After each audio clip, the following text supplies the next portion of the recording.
Moi c'est les sons Lucifer, enfin Lucie et qui est les sons Lucifer. Je suis DJ entre autres. Voilà.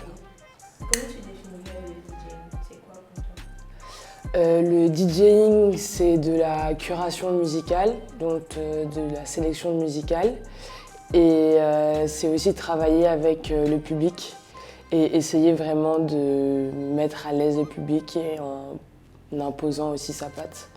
Ok. Bon, ça, c'est une question, je sais qu'on te l'a déjà posée 1000 fois, mais moi, j'ai pas encore la réponse. Donc, les sons Lucifer, ça vient d'où? C'est un film, en vrai. C'est un film français que j'aime bien, qui se passe dans le sud de la France.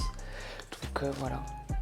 C'est quoi? C'est le titre du film? C'est le titre du film, ouais. Tu as décidé où ça coulait avec Lucie? Ouais, et puis c'est un jeu de mots, et puis les gens, ça les fait vraiment réagir, ça reste dans la tête. C'est un peu long, mais les gens aiment bien. Moi, de temps en temps, je me dis, il faut que je change et tout, c'est trop long, c'est un peu enfantin. Mais ça reste dans la tête des gens, donc voilà. Je connais un peu ton parcours, mais est-ce qu'on peut revenir sur comment tu as été introduite au DJing? J'ai commencé à mixer quand j'étais élève aux Beaux-Arts. J'ai un de mes meilleurs amis qui est producteur, mais la musique qu'il faisait et la musique qu'il mixait, parce qu'il était DJ aussi, me plaisait pas forcément. Et on avait des soirées où les étudiants mixaient, dont lui. Et en fait, j'en avais juste marre de pas écouter la musique que j'aimais. Donc il m'a, pendant 1 heure, il m'a montré, puis j'ai mixé 15 minutes à une soirée des Beaux-Arts. Puis 1 heure, et puis après j'ai des gens qui m'ont démarché. Et puis après j'ai déménagé en Afrique du Sud. Et là j'étais vraiment dans un univers où il y avait énormément de DJ. Et c'est vraiment comme ça que j'ai commencé, on va dire, à plus me professionnaliser. Ok. Donc à quel moment tu te dis ok, c'est bon, c'est ce que je veux faire? Alors je me suis jamais dit ça. Et je me dis toujours pas ça. Ah ouais? Ça a jamais été quelque chose que j'ai voulu faire. Je me suis jamais dit que j'allais être DJ, j'ai jamais eu vraiment l'envie d'être DJ. Quand j'étais étudiante, c'était plus mon travail d'étudiant qui me permettait de gonfler un peu mes revenus à la fin du mois. Et c'est quand je suis rentrée à Abidjan, vu que je connaissais les propriétaires du Bloom depuis longtemps et qui me faisaient assez confiance, donc ils me proposaient de faire une résidence. Et c'est là que j'ai vraiment commencé à mixer de manière intensive et que ça a pris vraiment une part majoritaire dans ma vie. Mais rapidement, je me suis rendu compte que ça me suffisait pas en fait de juste être DJ, donc j'ai commencé à faire d'autres choses à côté. C'est quoi cette vie? J'ai travaillé dans une galerie d'art, dans une salle de concert aussi de Yelams, Trècheville. Et puis j'ai ma pratique artistique plastique aussi à côté. DJ, forcément, il y a un amour pour la musique. Quand tu parlais au départ, c'est un truc que tu as abordé. Donc on va revenir un peu sur tes goûts musicaux à toi.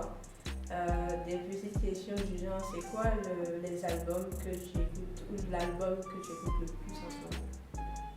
Alors, je pense qu'aujourd'hui, on n'écoute plus vraiment d'albums, on écoute plus des playlists, malheureusement. J'essaye des fois d'être un peu dure avec moi-même et de me dire, écoute un album, arrête d'écouter des playlists. Mais j'ai des albums qui me restent, qui sont intemporels, genre My Beautiful Twisted Dark Fantasy de Kanye West. Ça, c'est un album qui reste. Après, j'ai beaucoup été influencée, je pense, par les albums que mes parents écoutaient. Voilà, je pense que c'est plus eux la génération album, et vu que j'ai grandi avec leur musique, donc sentimentalement, c'est plus ces albums-là que je vais écouter. C'est quoi qu'ils écoutaient? Le Kwakanza, Burning Spears, ouais, des choses comme ça. Est-ce qu'il y a un album ou une playlist peut-être qui a changé quelque chose dans toi, ou ta façon de penser, ou qui a changé ta vie? Je dirais ouais, My Beautiful Twisted Dark Fantasy de Kanye West. Pourquoi ça t'a changé? Parce que c'était un peu après, mais c'est vraiment le moment où le rap a changé et on est sorti du gangsta rap. Et où vraiment j'ai compris ce que c'était de voyager et de vraiment créer un univers musical. Parce que cet album-là, c'est un album qui est complet, qui est cohérent, mais qui aborde plein de sujets, que ce soit des sujets en termes d'écriture ou même musicalement qui sont différents. Ok. Tu me recommanderais d'écouter quelle playlist en ce moment, ou quel album? J'aime bien les playlists de Pam Club, le média. Ils ont une playlist qui s'appelle Global Music Club, si je ne me trompe pas. Et ça te donne un peu un aperçu de la diversité musicale qu'il y a dans le continent africain. C'est beaucoup axé sur les musiques électroniques africaines, mais c'est hyper intéressant en termes de diversité. C'est quoi l'ingrédient qui fait qu'un mix de BC est un mix de mix? Je pense que c'est comme chaque DJ, c'est très personnel. Donc c'est ton expérience personnelle et tes influences qui font que tu as ta patte. Moi, j'ai vécu en Afrique du Sud, donc j'ai cette influence très sud-africaine. J'ai pas mal mixé pour des soirées queer, de drag queen, etc. Donc j'ai ce côté-là aussi. Et puis j'ai travaillé pendant très longtemps au Bloom, donc j'ai aussi cette influence, on va dire entre guillemets, commerciale. Donc c'est tous ces ingrédients-là qui font qui je suis, de ma personne, musicalement et humainement, je pense. Ok. Je disais quelque part hier, j'ai vu cette phrase-là, un DJ est un architecte d'une expérience sonore. Du coup, je me demande comment toi tu construis ton plan avant d'aller mixer quelque part. Bon, ça dépend vraiment du type de soirée et du temps que j'ai à mixer, parce que je prépare pas toujours mes sets. En général, je me focalise sur le public et ce que le public me donne en retour. Et quand je commence, j'essaye d'aborder plusieurs styles de musique et de voir quel style les gens vont plus répondre. Et je vais essayer de commencer par ce style-là pour vraiment les faire rentrer dans un univers. Et ensuite, c'est vraiment un chemin, quoi. Ok, c'est un peu du freestyle aussi. C'est du freestyle, mais il y a une question d'habitude. Parce qu'il y a un moment où je mixais 5 fois, 6 fois par semaine pendant des mois et des mois. Donc j'ai un peu pris aussi l'habitude de connaître le public et de comprendre rapidement ce qu'ils veulent. Là, j'avais noté que le fait de jouer dans autant d'endroits, de croiser autant de personnes, ça te donne un peu un regard, une vue générale en fait sur l'évolution de la façon dont les gens écoutent de la musique peut-être. Et justement, comment tu vois ça aujourd'hui par rapport au public? Je pourrais pas trop dire comment c'était avant, mais je sais que déjà la consommation, même en tant que DJ en soirée, les gens veulent écouter les musiques qu'ils connaissent, ils veulent les écouter rapidement.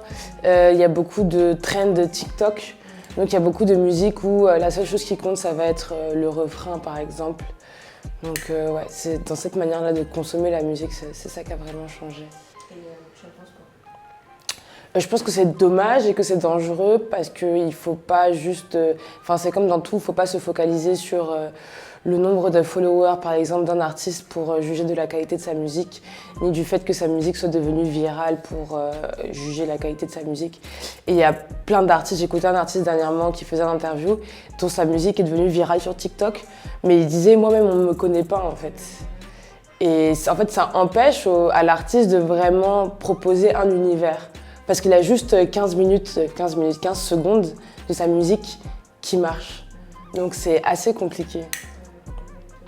C'est quoi la chose la plus satisfaisante et la moins satisfaisante pour toi dans ton travail? La chose la moins satisfaisante pour moi, c'est le fait que là c'est de moins en moins parce que j'ai travaillé et que j'ai fait mes preuves, mais pendant un bon bout de temps, des fois je me demandais si j'étais bookée parce que j'étais juste une femme et que j'étais métisse. Et ça c'est assez compliqué, genre le syndrome un peu de l'imposteur. Mais bon, à force de travail, au bout d'un moment, je me dis, bon, si ça fait tant d'années que je suis là, c'est que quand même, il doit y avoir quelque chose. Et la chose la plus satisfaisante, personnellement, c'est ma capacité de m'adapter. Et je le vois surtout avec Espace Coco. C'est-à-dire qu'en fait, je suis leur caméléon. Quand ils font des soirées à Trècheville pour le Massa, ils savent que je vais pouvoir communiquer avec les jeunes de Trècheville, donc ils me bookent. Quand ils font des soirées dancehall, chata à AZK, ils m'appellent aussi parce qu'ils savent que je peux gérer ce côté Caraïbes. Et je suis fière de savoir que je peux m'adapter. Genre, je peux aller mixer à Yopougon, je peux aller mixer au Bloom ou au comptoir.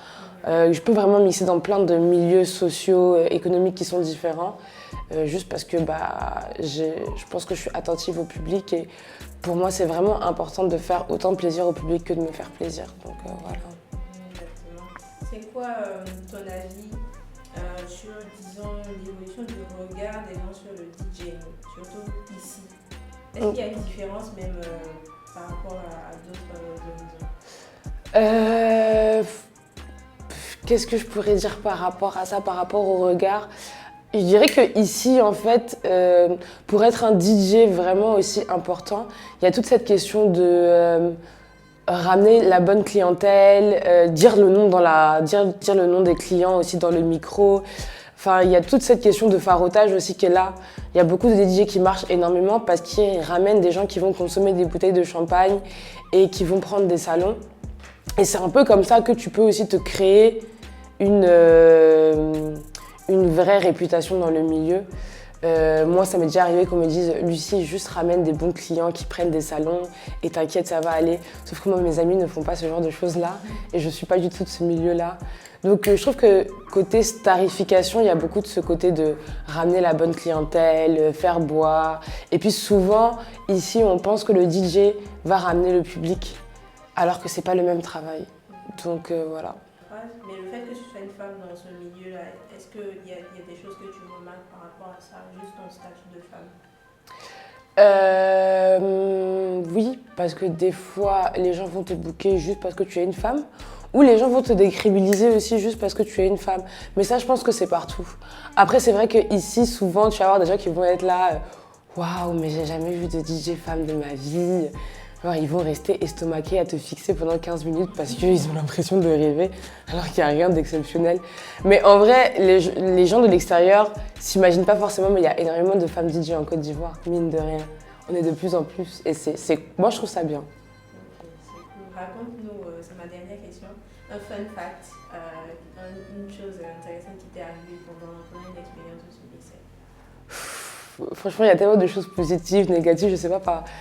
Je veux dire, récemment, il m'est arrivé quelque chose dans un club à Abidjan. En gros, je viens rarement avec mes câbles pour me brancher. Parce que j'estime qu'en fait, c'est au club de te fournir le matériel pour travailler. Et c'était un nouvel ingé son qui travaillait dans ce club-là. Et il m'a hyper mal reçu. Il m'a grave critiqué parce que j'avais pas ramené mes câbles, etc.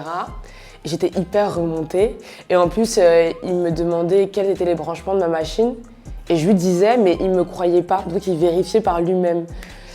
Donc ça m'a vraiment saoulée et j'étais tellement énervée que quand j'ai commencé à mixer, j'ai envoyé de fou en fait pour lui montrer que je connais mon travail quoi. Donc il était là en mode, ah d'accord et tout, mais donc en plus tu mixes bien, j'étais là en mode, ah c'est bon, arrête de me parler genre. Donc c'était marrant parce que je suis grave comme ça, je marche un peu à la rancune, genre pour te montrer que tu as mal fait de mal me parler, tu m'as sous-estimé. Je vais envoyer du lourd. Donc que de l'art et rien d'autre.